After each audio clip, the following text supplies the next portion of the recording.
ऐसे स्टॉक्स जो अच्छे डिविडेंड्स देते हैं उनमें इन्वेस्ट करना एक अच्छा तरीका है अपनी एक इनकम सोर्स बिल्ड करने का। जहां इन्वेस्टर बड़े बड़े रिस्क ले रहे हैं ऐसे स्टॉक परचेज करने में, वहीं वो एक अच्छा सोर्स क्रिएट कर रहे हैं अपनी वेल्थ का, जो फ्यूचर में उनको अच्छा रिटर्न दे सकता है। ऐसे स्टॉक में इन्वेस्ट करना कोई रॉकेट साइंस नहीं है, बस कुछ बेसिक प्रिंसिपल है जो आपको याद रखने होंगे और आप एक अच्छा सोर्स क्रिएट कर सकते हैं अपनी वेल्थ का सिर्फ इन स्टॉक में इन्वेस्ट करके। तो आज इस वीडियो में मैं आपको 6 प्रिंसिपल ऐसे शेयर करूंगा जो आपको याद रखने होंगे अपनी इन्वेस्टमेंट करते टाइम पे, अगर आप डिविडेंड के थ्रू अपना इनकम सोर्स बिल्ड करना चाहते हैं। चैनल पे नए हैं तो चैनल सब्सक्राइब कर लें, क्योंकि ऐसी नॉलेज जो आपको सक्सेस में आपकी हेल्प करे आपको मिलती रहेगी। चलिए वीडियो स्टार्ट करते हैं।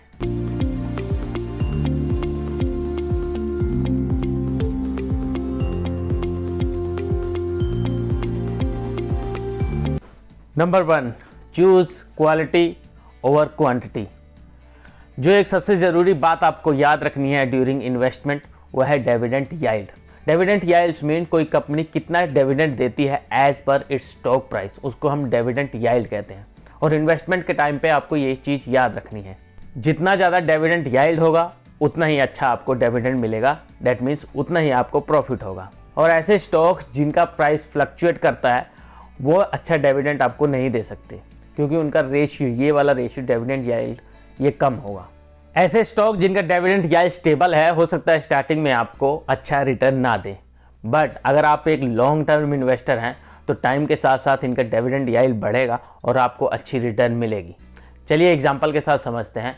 फॉर एग्जांपल मान लीजिए आप कोई स्टॉक खरीदते हो जिसका प्राइस है 20 रुपीज़ या 30 रुपीज़ ऐसे करके, और वो एनुअल आपको 2000 रुपीज़ डिविडेंड देता है, तो इनका रेशियो डिविडेंड यील्ड हो गया 2000 बाय 20, 100। दैट मीन्स आपको 100 का ये डिविडेंड यील्ड मिल गया। और अगले साल मान लो इनका प्राइस बढ़ता है, 30 रुपीज़ हो जाता है, और उसके साथ साथ इनका डिविडेंड भी बढ़ जाता है, 3000 हो जाता है, तब भी आपका ये डिविडेंड यील्ड 100 ही रहेगा, मतलब कंसिस्टेंट इनकम आपकी रहेगी। लेकिन अगर इनका कभी प्राइस 20 रुपीज़ होता है, कभी 30 होता है, साल के अंदर कितनी बार फ्लक्चुएट करता है, तो आपका ये डिविडेंड यील्ड 100 से नीचे हो जाएगा, और जिसकी वजह से आपका डिविडेंड भी कम हो जाएगा। तो इस बात को ध्यान रखें कि इनका डिविडेंड यील्ड कंसिस्टेंट होना चाहिए अगर आप कंसिस्टेंट इनकम बिल्ड करना चाहते हैं। Number 2, stick with established companies. Most of the companies cycles में घूमती हैं, कभी ये ऊपर जाती हैं तो कभी नीचे जाती हैं। ऐसे में इनकी पास्ट परफॉर्मेंस को चेक करके इनकी एक्चुअल परफॉर्मेंस निकाली जा सकती है कि ये डिविडेंड अच्छा देती होंगी या नहीं देती होंगी। ऐसे में आपको कंपनी का डिविडेंड एरिस्टोक्रेट स्टेटस चेक करना चाहिए। ये डिविडेंड एरिस्टोक्रेट क्या है? डिविडेंड एरिस्टोक्रेट मीन कोई कंपनी टॉप 500 इंडेक्स में लिस्ट करती है, और इंडिया में देखा जाए तो निफ्टी 50 में लिस्ट करती है, और वो कंटिन्यूसली अपने शेयर होल्डर्स को डिविडेंड प्रोवाइड करती है, और टाइम के साथ साथ अपने डिविडेंड को भी बढ़ाती है, तो उसका डिविडेंड एरिस्टोक्रेट अच्छा होगा। ऐसी टॉप कंपनीज ढूंढो जो अपने शेयर होल्डर्स को अच्छा डिविडेंड देती हैं और ये टॉप 50 में भी लिस्ट करती हैं। ऐसी कंपनीज को ढूंढना ज़्यादा मुश्किल नहीं है, क्योंकि ये टॉप कंपनीज होती हैं, ये आपको फ्यूचर में अच्छा डिविडेंड रिटर्न कर सकती हैं। So invest in this companies if you want good dividend returns. Number 3, look for growth potential. New companies अपने शेयर होल्डर्स को अट्रैक्ट करने के लिए बहुत अच्छा डिविडेंड देती हैं, लेकिन आपको इनकी करंट और पास्ट परफॉर्मेंस ही सिर्फ नहीं देखनी है, आपको देखना है कि फ्यूचर में इनकी ग्रोथ हो सकती है या नहीं। वैल्यू इन्वेस्टिंग और ग्रोथ इन्वेस्टिंग में सबसे बड़ा फर्क यही है कि ग्रोथ इन्वेस्टिंग में फ्यूचर की परफॉर्मेंस कैसा परफॉर्म कंपनी कर सकती है वो देखा जाता है। जिन लोगों को पता नहीं है कि वैल्यू इन्वेस्टिंग और ग्रोथ इन्वेस्टिंग क्या है, उन लोगों को मैं बता दूं, वैल्यू इन्वेस्टिंग किसी कंपनी की इंट्रिंसिक वैल्यू के अकॉर्डिंग इन्वेस्ट किया जाता है। दैट मीन्स अगर कंपनी का शेयर प्राइस 100 रुपये है तो क्या वो कंपनी 100 रुपये के लायक है, वो कहते हैं आप वैल्यू इन्वेस्टिंग। लेकिन ग्रोथ इन्वेस्टिंग में कंपनी की वैल्यू ज़्यादा नहीं देखी जाती, उनकी ग्रोथ की पोटेंशियल देखी जाती है कि कंपनी ग्रोथ के लिए फ्यूचर में क्या प्लान बना रही है। उस अकॉर्डिंग अगर आप इन्वेस्ट करते हैं तो दैट मीन्स आप ग्रोथ इन्वेस्टिंग कर रहे हैं। मोस्टली स्टार्टअप और छोटी कंपनीज में ग्रोथ इन्वेस्टमेंट के फैक्टर को कंसीडर करके इन्वेस्ट किया जाता है। और अगर अच्छे आपको डिविडेंड चाहिए तो आपको ग्रोथ इन्वेस्टिंग देखनी होगी, देखना होगा कि फ्यूचर में कंपनी ये ग्रो कर सकती है, उसी अकॉर्डिंग आपको इन्वेस्ट करना चाहिए। अगर आप डिविडेंड से अच्छे रिटर्न चाहते हैं। नंबर 4, बी माइंडफुल ऑफ पे आउट रेशियो। किसी कंपनी का पे आउट रेशियो बताता है कि वो कंपनी कितनी सिक्योर है। पे आउट रेशियो मीन कितना डिविडेंड देती है कोई company as per their income, as per their profit. Means अगर कंपनी को 100 रुपये का प्रॉफिट होता है और 2 रुपये आपको डिविडेंड देती है तो उसका डिविडेंड रेशियो हो गया 2%। ये किसी कंपनी की ग्रोथ और कोई कंपनी कितनी सिक्योर है ये बताता है। अगर मान लो कि कंपनी में आप इन्वेस्ट करते हो और आपको अच्छा खासा डिविडेंड मिल रहा है, लेकिन कंपनी ग्रो होने के साथ साथ आपके डिविडेंड को इंक्रीज नहीं कर रही, अपने इनकम अपने प्रॉफिट के साथ आपके डिविडेंड को इंक्रीज नहीं कर रही, तो उस कंपनी में कुछ लोचा है, उस कंपनी पे भरोसा करने के लायक नहीं है, वो अपने शेयर होल्डर्स को ज़्यादा वैल्यू नहीं दे रही है। तो ऐसी कंपनी से बच के रहना और ऐसी कंपनी में इन्वेस्ट करो जो अपने शेयर होल्डर्स को पूरी वैल्यू देती है, अपने प्रॉफिट के अकॉर्डिंग डिविडेंड भी इंक्रीज करती रहती है।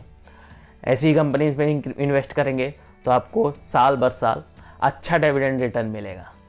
Number 5, mix it up. जहां आपकी फेवरेट कंपनीज आपको बहुत अच्छा खासा डिविडेंड और अच्छा खासा रिटर्न देती हैं, वही बुरे टाइम पे यही कंपनीज आपको डुबा भी सकती हैं। इसलिए अपने पोर्टफोलियो को डाइवर्सिफाई करें।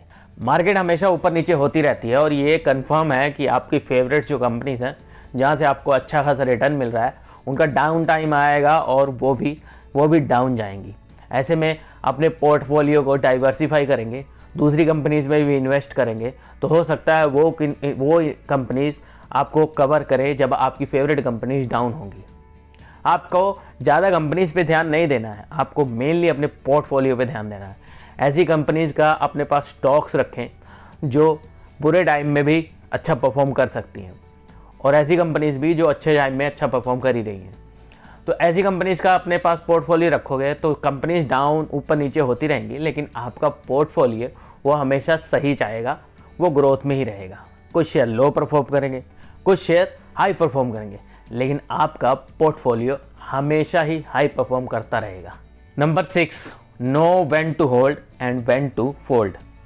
इन्वेस्टमेंट गुरु वॉरेन बफेट किसी शेयर को लंबे टाइम तक होल्ड करने में बिलीव करते हैं, लेकिन वो ये भी जानते हैं कि किसी शेयर को कब बेचना है और कब होल्ड करके रखना है। और अगर कोई कंपनी आपको लगातार लॉस दे रही है और उसका फ्यूचर के लिए कोई प्लान भी नहीं है, तो आपको कोई फ़ायदा नहीं है उस कंपनी के शेयर को होल्ड करने का।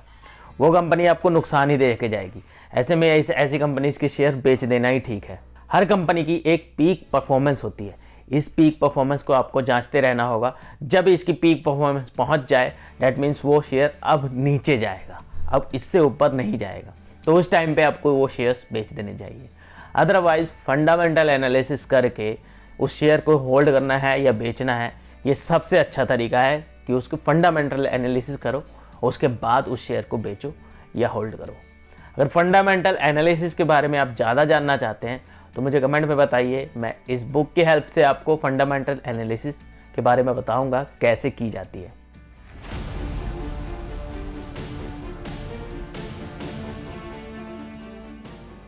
So friends, after a long time मैंने इन्वेस्टमेंट से रिलेटेड वीडियो बनाई है। अगर आप ऐसी ही वीडियोस चाहते हैं तो मुझे कमेंट में बताइए। इन्वेस्टमेंट से रिलेटेड कोई भी टॉपिक हो तो आप मुझे कमेंट में बताइए, मैं उसकी नॉलेज आपके साथ शेयर करूंगा। ये वीडियो पसंद आया है तो इसे लाइक करें, चैनल सब्सक्राइब करें, और ऐसी ही नॉलेज पाते रहने के लिए और कोई वीडियो मिस ना हो इसके लिए बेल नोटिफिकेशन जरूर दबा दें। मैं मिलता हूँ आपसे अगले नॉलेज भरे वीडियो में। तब तक आप खुश रहिए, ग्रो कीजिए और प्रॉब्लम सॉल्व करते रहिए। Thank you so much for watching this video.